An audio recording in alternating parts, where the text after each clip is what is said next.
Programang ito ay rated SPG. Striktong patnubay at gabay ng magulang ang kailangan. Maaaring may masiselang tema, lengguwahe, karahasan, sexual, horror o droga na hindi angkop sa mga bata.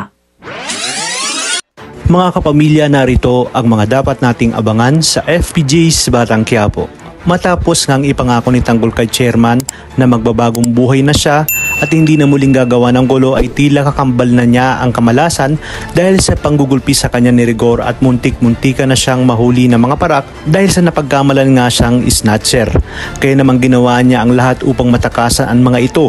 Napaisip nga siya na wala na siyang ibang mapupuntahan, kaya naman nagbakasakali na siya na balikan si Bubbles at yun din ang bilin sa kanya ni Mayor Celso. Tuwang-tuwa naman si Bubbles nang makita nito si Tanggol at hindi niya lubos maisip na nakalaya na ito. Nagulat nga siya kung bakit basag ang mukha ni Tanggol. Dito sinabi ni Tanggol ang nangyari sa kanya sa Quiapo at nakiusap nga siya kay Bubbles na baka maipasok siya nito sa trabaho. Wala na umano siyang ibang mapupuntahan.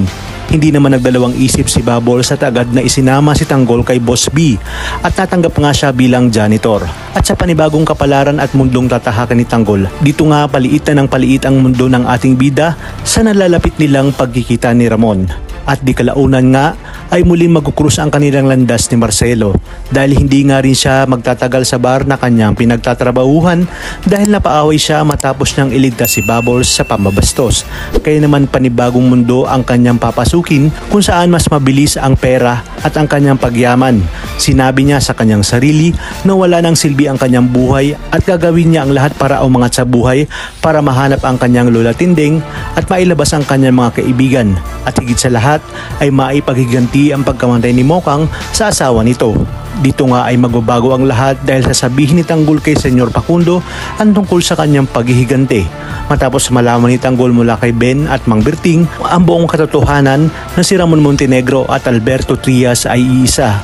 Kung kaya't sinabi ni Senyor na kilalang kilala niya si Ramon at magagamit niya umano si Tanggol upang magsanib puwersa sila para makuha lahat ng kayamanan ng mga Montenegro at saka umano maghiganti si Tanggol pag sadsad na sa lupa ang mga Montenegro.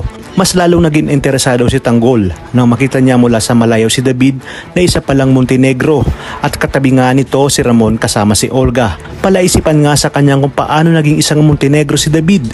Dito na kaya malalaman ni Tanggol ang tunay niyang pagkatao. Talagang kapanapanabik ang mga susunod na tagpo sa teleseryeng ito.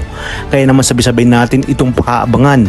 At kung bago ka pa lamang sa akin channel, ay sana'y huwag kalimutang mag-like at subscribe. Pindutin ang notification bell para updated kayo palagi. Maraming salamat sa inyong panonood at hanggang sa muli, kapamilya.